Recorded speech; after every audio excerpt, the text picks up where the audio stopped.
This episode of Capes and Lunatics is brought to you by Tweaked Audio. Get awesome headphones, go to tweakedaudio.com and use the coupon code Southgate to get 30% off, free shipping, and a lifetime warranty. Or you can get there through the link on our website, southgatemediagroup.com.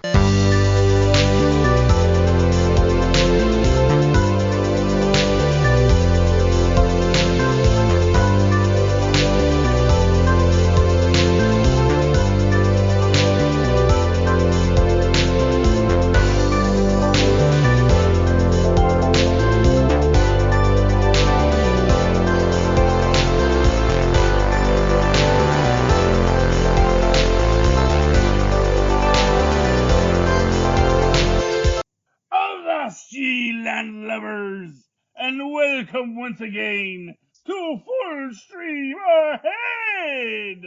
I'm your host, Charlie the Professor Esser, and with me as always is me skinny rich first mate.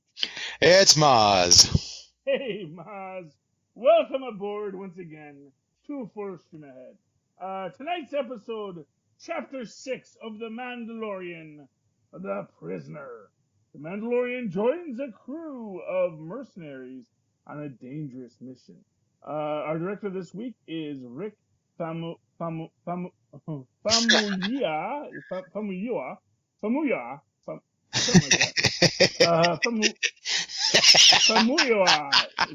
It's there. It's somewhere in there. Christopher L. Yost gets the teleplay by along with Rick Famuyiwa, our director. They both worked on that teleplay. The story was originally one story by Christopher L. Yost. He's credited as Christopher Yost. Jon Favreau, of course, gets our created by, and good old George Lucas gets our based on characters by. And yeah, this is our basic heist film. This is our genre piece. It really felt like a Dungeons and Dragons campaign. Yeah, very much so. It's really Dungeons and Dragons in space, which Yeah. actually I think there is actually a module for Dungeons and Dragons in space. There's one where they like sail into space and they've got laser swords and stuff like that. So, but we get a really nice bit here with Mark Boone Jr. as Ranzar Malik, the prisoner leader, Mando's former boss, big fat guy. Yeah. With a beard, so you know why I love him. Bill Burr is our Mayfield, and of course I love the shade they throw at him for being a Imperial sharpshooter. Like, that's not saying much. It's like, hey, I was a sharpshooter, not a stormtrooper. I wasn't a stormtrooper, all right?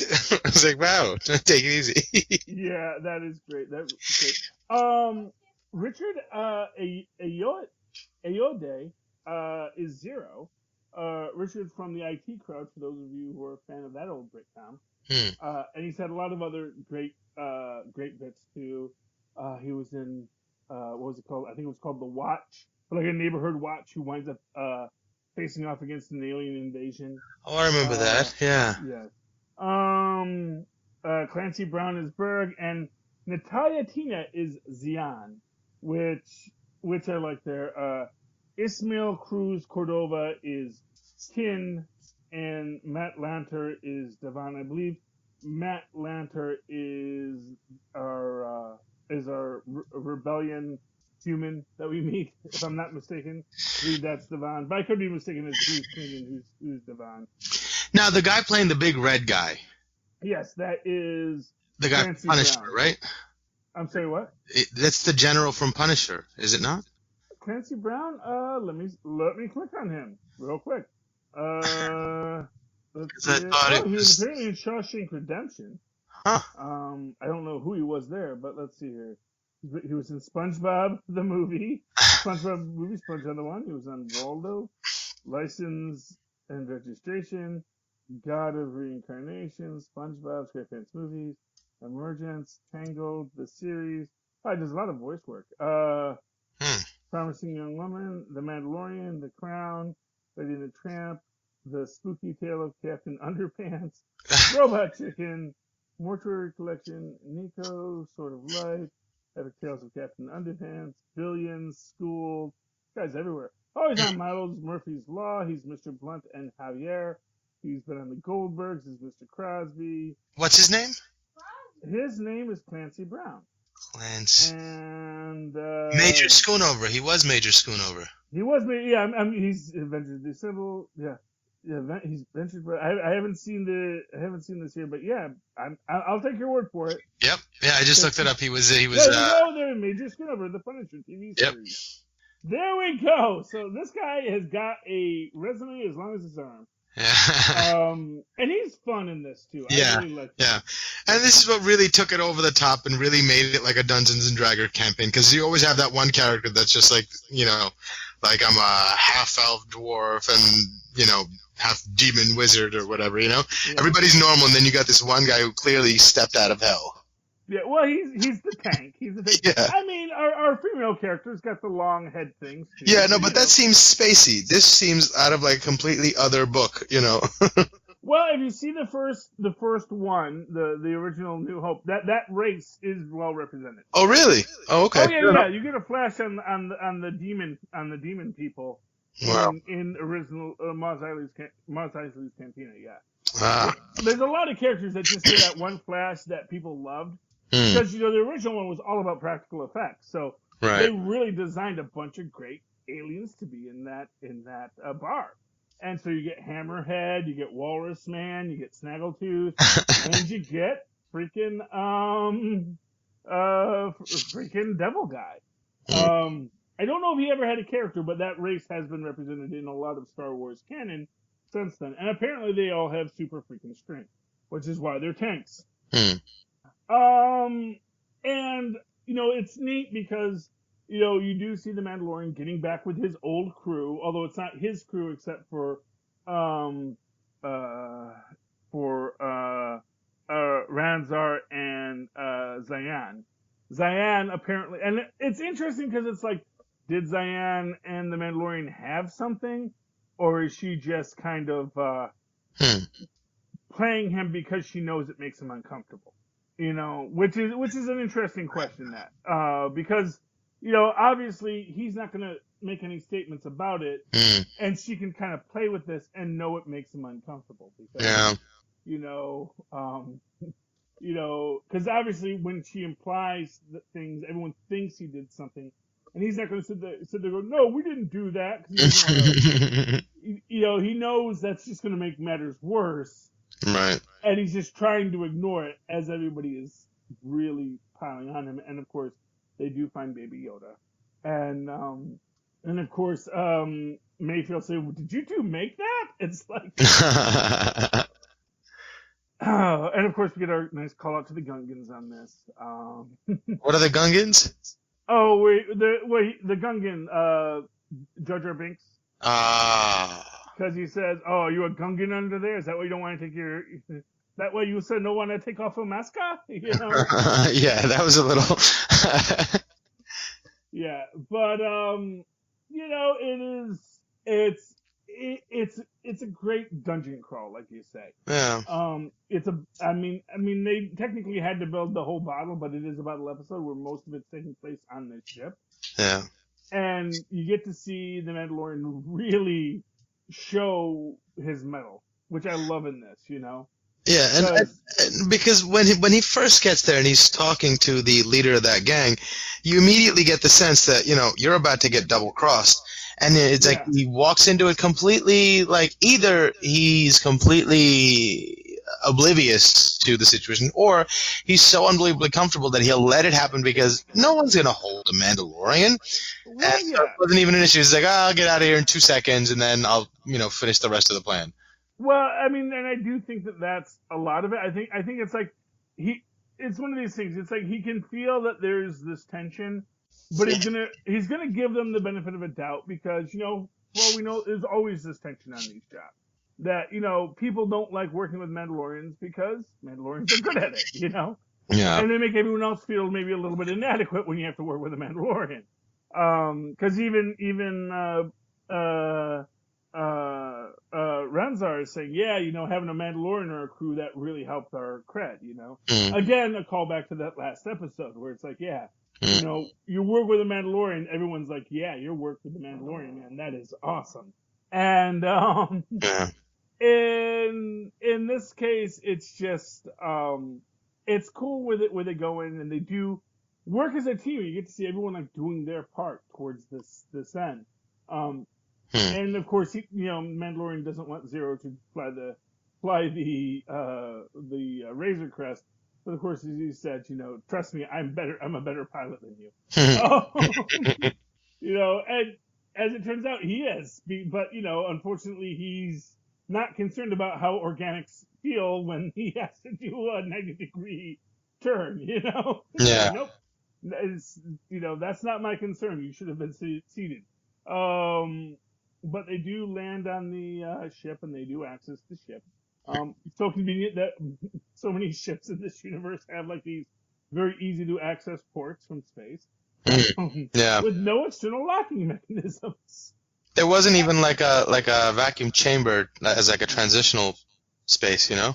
Yeah. Well, what's weird is that everybody connects with a plug in this universe, but they must have some kind of Wi-Fi because they're accessing other ships from your ship. Yeah. So even though you always have to plug in a droid to transfer data, it seems like, you actually do have Wi-Fi communication, or at least radio communication between the two things, so that you can break into another ship via the Wi-Fi, but whenever they do a data transfer, it has to be that like plug-in. Right. So it's interesting to me. It might be an inconsistency in their plotting, or there's some logical reason that we just have not thought of yet. But anyway, they do get in. They do break out the guy that they're there to get after they unfortunately killed the one human on the ship, or the one free human on the ship, who had the thing to call in the strike. Which again is one of these weird things where it's like he pushes that button, they're gonna blow up the entire ship. Which is like, that does not seem like a practical plan. That if someone pushes this button and pushes the panic button, we're just going to blow up the entire ship. Every prisoner on there, anyone, the one guy who pushed the button and all the droids, it's just going to get decimated. Yeah, I guess that's the kind of people they house in this prison, that's the protocol. If there's even the slightest chance, just blow it up. Blow it up. Blow it up. Yep. We don't take those kind of chances. Yeah, which again goes to that idea that is the Republic really is the Republic really that good of people to be in charge of things? Well, I mean, like maybe they just got the power and they're really grasping what it takes and how much you need to be in control of to order to make things go. And they're like, oh my but God. then what differentiates that from the Empire? Not much, but it's just I guess people don't see what other people are actually doing. Yeah, well, and like our own prison industrial complex, we say, well, those are criminals. They must have broken the law to be there. So, yeah, they should have known that before they, walked down the street with a joint in their pocket. There you go.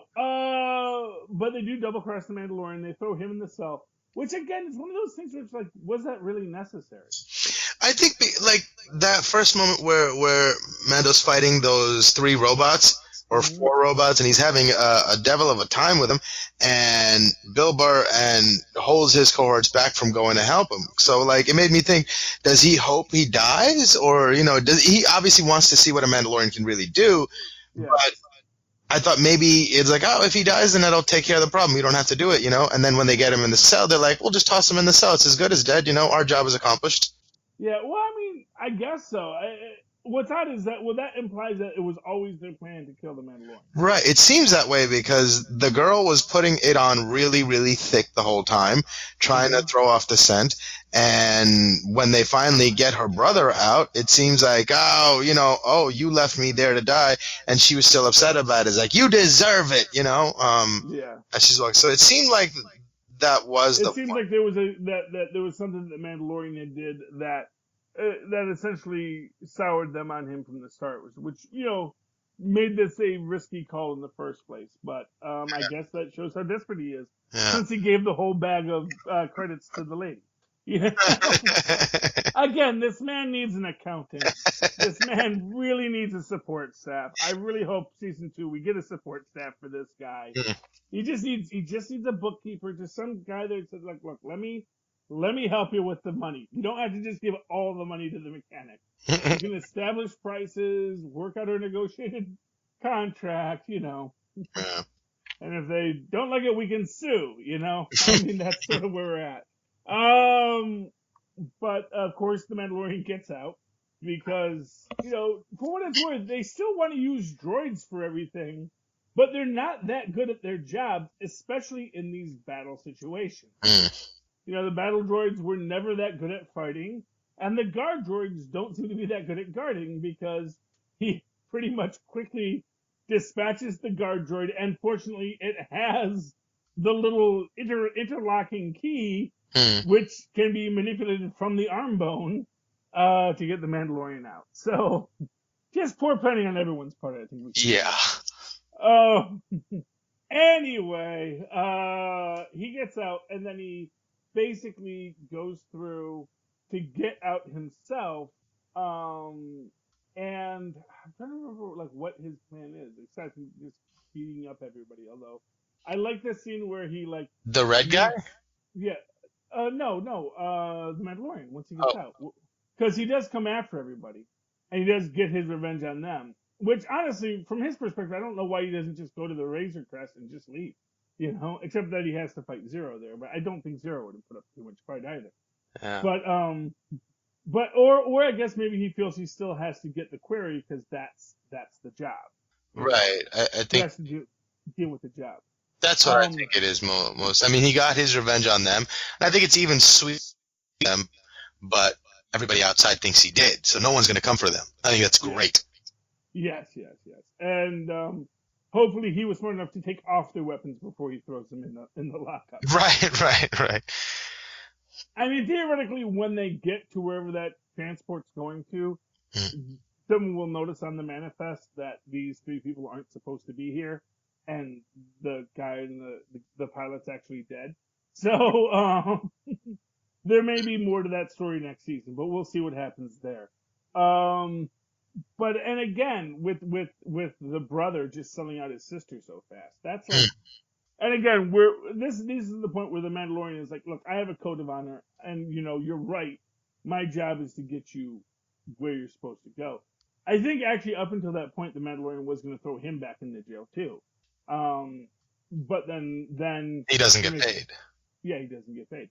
So he takes him back, and of course, you know, they're going to blow him out of the sky anyway. Yeah. But then he's smart enough. He puts the tracker on the brother, and then of course again the X-wings just pop out of the hyperspace. And you look like they're launching a gunship at us. Well, let's blow them all up. Yeah, I mean they can't have good intentions or anything worth saving on that ship if they're launching a gunship at you. I understand that. Except they clearly see another ship is flying away when they jump out of hyperspace. So. Yeah. Well, you know, but that's the New Republic for you. Shoot first, ask questions later. But of course, in this whole thing too, we see that Zero, you know, he finds out about Baby Yoda. He gets the message from Grief Karva, which is scrambled, and he scrambles it. And I like when this is my favorite thing in the whole thing is the Baby Yoda Yiddle. Putting his hand up?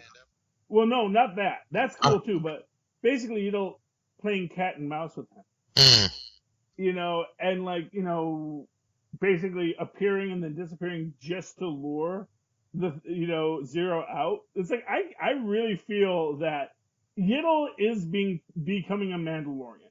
That's my honest feeling on this. Yeah, no, I agree. I do feel like he knows what the game is, and he is working on that game, and that's great. And yeah, he puts up his hand, and then of course the Mandalorian shoots Zero in the back, and he just looks at his hand. Like, did I do that? Yeah, it's adorable. It is adorable. He doesn't know that he can't affect a droid yet, so he's like, all right, my powers will work, and all of a sudden he blows up. It's like, whoa, that's a good one. He can affect a droid. He can like push a droid. He just can't control a droid. Yeah, but like that's not what he tried to do. He didn't try to push it. He tried to mind manipulate it. Mm-hmm. You know, if he wanted to push it, he lifted a mud thing, A you mud know, horn, yeah. a mud horn. Broom. So he would have had no problem lifting him or flinging him or anything, but he was trying to affect its mind. Yes, and that was kind of cool. That was kind of cool. I mean, like I said, here's what I'll say. For as weak as the last episode was, for, again, a real bottle episode, I think this one makes up for anything that the last one lacked. Yeah. I think this was just a really awesome episode. Again, weirdly, we're like got 2 episodes left. Yeah. And then we're done. And then, Agents of S.H.I.E.L.D. is going to start up soon. I'm looking forward to that. But yeah, this has been awesome, and we've got 2 more episodes to go, and I can't wait to see what happens next. Yeah. So Mozz, in the meantime, if people would like to reach out to you and talk to you about Yiddle or The Mandalorian or Zero, how can they find you? Oh, they can email me at mozzmanzor@gmail.com or find me on Facebook under Mozz Manzor. That's MOZZ And, of course, if you'd like to write to me in that old-fashioned email way, where Mozz and Paz once did, do so at superconnectivityblog@gmail.com. That's superconnectivityblog, all one word, at gmail.com. Of course, follow me on Twitter as I live tweet those self-same agents of S.H.I.E.L.D. when they come back at Charlie Esser. That's CHARLIE. ESSER. Look for the 2 E's in the middle. For quality. Bing! Thank you, Mozz. All right, me hearties, we have come ashore once again after hard seas along the Mandalorian in a galaxy far, far away. Thank you for joining me and Mozz on this grand excursion. And please come with us again next week when we dock in your port once more and travel off full stream ahead. Arg.